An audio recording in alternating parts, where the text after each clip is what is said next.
Hi friends, ಮತ್ತೊಂದು ವಿಡಿಯೋಗೆ ನಿಮಗೆಲ್ಲರಿಗೂ ಸ್ವಾಗತ. ಇವತ್ತಿನ ದಿನ ಒಂದು ಉತ್ತಮವಾದಂತಹ ಮಾತಿನೊಂದಿಗೆ ಆರಂಭ ಮಾಡೋಣ. ಜೀವನದಲ್ಲಿ ಖುಷಿಯಾಗಿ ಇರಬೇಕು ಅಂದ್ರೆ ಬೇರೆಯವರ ಬಗ್ಗೆ ನಾವು ಮಾತನಾಡಬಾರ್ದು. ಹಾಗೂ ನಮ್ಮ ಬಗ್ಗೆ ಯಾರು ಏನೇ ಹೇಳಿದ್ರು ಕೂಡ, ಏನೇ ಮಾತನಾಡಿದ್ರು ಕೂಡ ಅದ್ರ ಬಗ್ಗೆ ತಲೆ ಕೆಡಿಸ್ಕೊಳ್ಬಾರ್ದು. ಬೇರೆಯವರ ಮಾತಿನ ಬಗ್ಗೆ ನಾವು ತಲೆ ಕೆಡಿಸ್ಕೊಳ್ತಾ ಹೋದ್ರೆ ನಮ್ಮ ಜೀವನದಲ್ಲಿ ನಾವು ಖುಷಿಗಿಂತ ಸಂತೋಷಕ್ಕಿಂತ ನಾವು ದುಃಖನ ಅನುಭವಿಸ್ಬೇಕಾಗತ್ತೆ. ಹಾಗಾಗಿ ಯಾರು ಏನೇ ಹೇಳಿದ್ರು ಕೂಡ ನಾವು ಮಾಡ್ತಕ್ಕಂಥ ಕೆಲಸದಲ್ಲಿ ನಮಗೆ ಸಮಾಧಾನವಿಲ್ಲ. ಇದ್ರ ಬಗ್ಗೆ ನಿಮ್ಮ ಅನಿಸಿಕೆ ಏನು ಅನ್ನೋದ್ರ ಬಗ್ಗೆ ಕಮೆಂಟ್ ಮಾಡಿ. ಇವತ್ತಿನ ದಿನ ಈ ಒಂದು ವೆದರ್ಗೆ ಪರ್ಫೆಕ್ಟ್ ಆಗಿ ಶೂಟ್ ಆಗುವಂತಹ ಒಂದು ರಸಮ ರೆಸಿಪಿಯನ್ನು ನಾನು ನಿಮ್ಗೆ ಹೇಳ್ತಾ ಇದ್ದೀನಿ.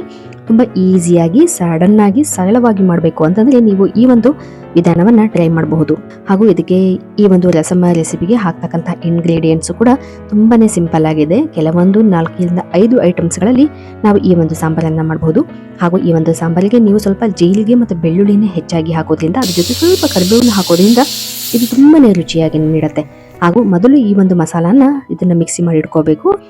ತರಿಯಾಗಿ ರುಬ್ಬಿಟ್ಟು ಇಟ್ಕೋಬೇಕು. ಇದಕ್ಕೆ ಸ್ವಲ್ಪ ಹುಣಸೆ ಹಣ್ಣನ್ನು ಹಾಕೋದ್ರಿಂದ ಸ್ವಲ್ಪ ಟೇಸ್ಟನ್ನು ಚೆನ್ನಾಗಿ ಕೊಡುತ್ತೆ. ಮತ್ತು ಇದಕ್ಕೆ ಟೊಮೊಟೊನ ನಾವು ಬೇಯಿಸಿಟ್ಕೋಬೇಕು, ಅಥವಾ ನೀವು ಹಸಿಯಾಗಿ ಕೂಡ ಮಿಕ್ಸಿ ಮಾಡಿ ಹಾಕಬಹುದು. ಆದರೆ ನಾನಿಲ್ಲಿ ಈ ಟೊಮೊಟೊನ ಬೇಯಿಸ್ಕೊಂಡಿದ್ದೀನಿ. ಸ್ವಲ್ಪ ತುಂಬಾನೇ ಸಣ್ಣದಾಗಿ ಏನು ಬೇಡ, ಮೀಡಿಯಮ್ ಆಗಿ ಈ ಒಂದು ಟೊಮೊಟೊನ ನೀವು ಮಿಕ್ಸಿ ಮಾಡಿ ಇಟ್ಕೊಳ್ಬೋದು.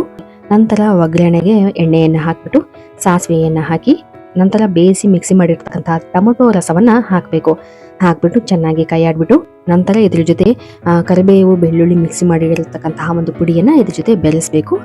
ಹಾಗೂ ಅದಕ್ಕೆ ಅರಿಶಿಣ, ಸ್ವಲ್ಪ ಖಾರದ ಪುಡಿ, ಧನಿಯಾ ಪುಡಿ, ಮತ್ತೆ ನಿಮ್ಮಲ್ಲಿ ಇರ್ತಕ್ಕಂಥ ಯಾವುದಾದ್ರೂ ರಸಮ್ ಪೌಡರ್ ಇದ್ರೆ ಅದನ್ನು ಕೂಡ ನೀವು ಸೇರಿಸಬಹುದು.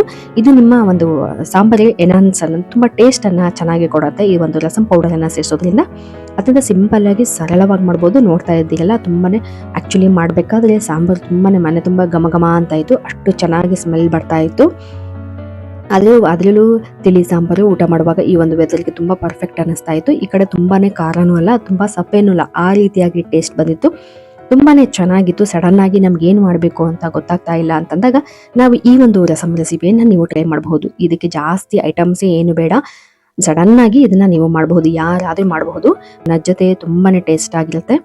ಆಕ್ಚುಲಿ ಶೀತ ಆದಾಗ, ಹುಷಾರಿಲ್ಲ ಅಂತಂದಾಗ ಈ ಒಂದು ರಸಮ್ ರೆಸಿಪಿಯನ್ನ ನೀವು ಟ್ರೈ ಮಾಡೋದ್ರಿಂದ ನಿಮ್ಗೆ ಒಂದು ಟೇಸ್ಟ್ ಅನ್ನ ಹೆಚ್ಚಿಸುತ್ತೆ ಈ ಒಂದು ರಸಮ್. ಇದನ್ನ ಒಮ್ಮೆ ಟ್ರೈ ಮಾಡಿ ನೋಡಿ.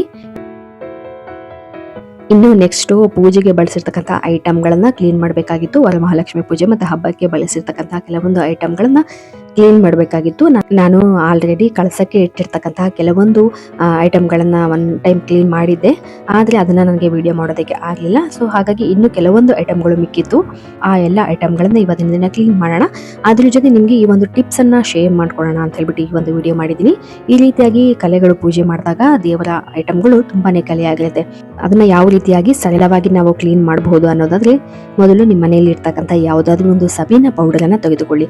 ಅದಕ್ಕೆ ಸ್ವಲ್ಪ ನಿಂಬೆ ಹಣ್ಣಿನ ರಸ, ಅಂದ್ರೆ ನೀವು ಇದಕ್ಕೆ ವಿನೆಗರ್ ಅನ್ನಾದ್ರೂ ಬಳಸಬಹುದು, ಅಥವಾ ತುಂಬಾ ಚೆನ್ನಾಗಿರ್ತಕ್ಕಂಥ ಹಣ್ಣಾಗಿರ್ತಕ್ಕಂಥ ನಿಂಬೆ ಹಣ್ಣಿನ ರಸವನ್ನ ಹಾಕಿ ಚೆನ್ನಾಗಿ ಹಿಂಡ್ಬಿಟ್ಟು ಕೈ ಆಡಿ ಅದನ್ನ ಈ ಒಂದು ಐಟಮ್ಸ್ ಗಳನ್ನ ಚೆನ್ನಾಗಿ ತಿಕ್ಕಬೇಕು. ಅದನ್ನ ಈ ರೀತಿಯಾಗಿ ಮಾಡೋದ್ರಿಂದ ಆ ಒಂದು ಐಟಮ್ ಅಲ್ಲಿ ಇರ್ತಕ್ಕಂಥ ಎಣ್ಣೆ ಜಿಡ್ಡಿನ ಎಲ್ಲಾ ಕಲೆಗಳು ಕೂಡ ಅತ್ಯಂತ ಕ್ಲೀನ್ ಆಗಿ ಶಾರ್ಪ್ ಆಗಿ ಕ್ಲೀನ್ ಆಗತ್ತೆ. ಹಾಗೂ ನಾನು ಈಗ ಎಲ್ಲ ತೊಳೆದಿರ್ತಕ್ಕಂಥದ್ದು ಇದೇ ಒಂದು ಪೌಡರ್ ಅನ್ನ ಬಳಸ್ಕೊಂಡ್ಬಿಟ್ಟು ಈ ಎಲ್ಲ ಐಟಮ್ಗಳನ್ನ ನಾನು ತೊಳೆಯೋದು ಯಾವಾಗ್ಲೂ ಕೂಡ ನೀವು ನೋಡ್ತಾ ಇರಬಹುದು. ತುಂಬಾ ಚೆನ್ನಾಗಿ ಶೈನಿಂಗು ಕೂಡ ಈ ಒಂದು ಪೌಡರ್ ಅನ್ನು ಹಾಕಿ ತೊಳೆಯೋದ್ರಿಂದ, ಅದರ ಜೊತೆ ವಿನೆಗರ್ ಅನ್ನು ಬಳಸೋದ್ರಿಂದ ತುಂಬಾ ಶೈನಿಂಗ್ ಐಟಮ್ಸ್ ಗಳಿಗೆ ಶೈನಿಂಗ್ ಅನ್ನ ಕೊಡುತ್ತೆ. ಇವತ್ತಿನ ದಿನ ನಾನು ಚಿಕ್ಕದಾಗಿ ಸಿಂಪಲ್ ಆಗಿರ್ತಕ್ಕಂಥ ಒಂದು ವ್ಲಾಗ್ ಅನ್ನ ಮಾಡಿದ್ದೀನಿ. ಈ ಒಂದು ವ್ಲಾಗ್ ನಿಮ್ಗೆಲ್ಲರಿಗೂ ಇಷ್ಟವಾಗಿದ್ದರೆ ದಯವಿಟ್ಟು ನಮ್ಮ ಚಾನಲ್ ಅನ್ನ ಸಬ್ಸ್ಕ್ರೈಬ್ ಮಾಡಿ ಮತ್ತು ಈ ಒಂದು ವಿಡಿಯೋಗೆ ಲೈಕ್ ಮಾಡೋದನ್ನ ಮರಿಬೇಡಿ. ಮತ್ತೊಂದು ಇಂಟ್ರೆಸ್ಟಿಂಗ್ ಆಗಿರ್ತಕ್ಕಂತಹ ಮತ್ತೊಂದು ವಿಡಿಯೋದೊಂದಿಗೆ ಮತ್ತೆ ಸಿಗ್ತೀನಿ. ಅಲ್ಲಿಯವರೆಗೂ ಬಾಯ್.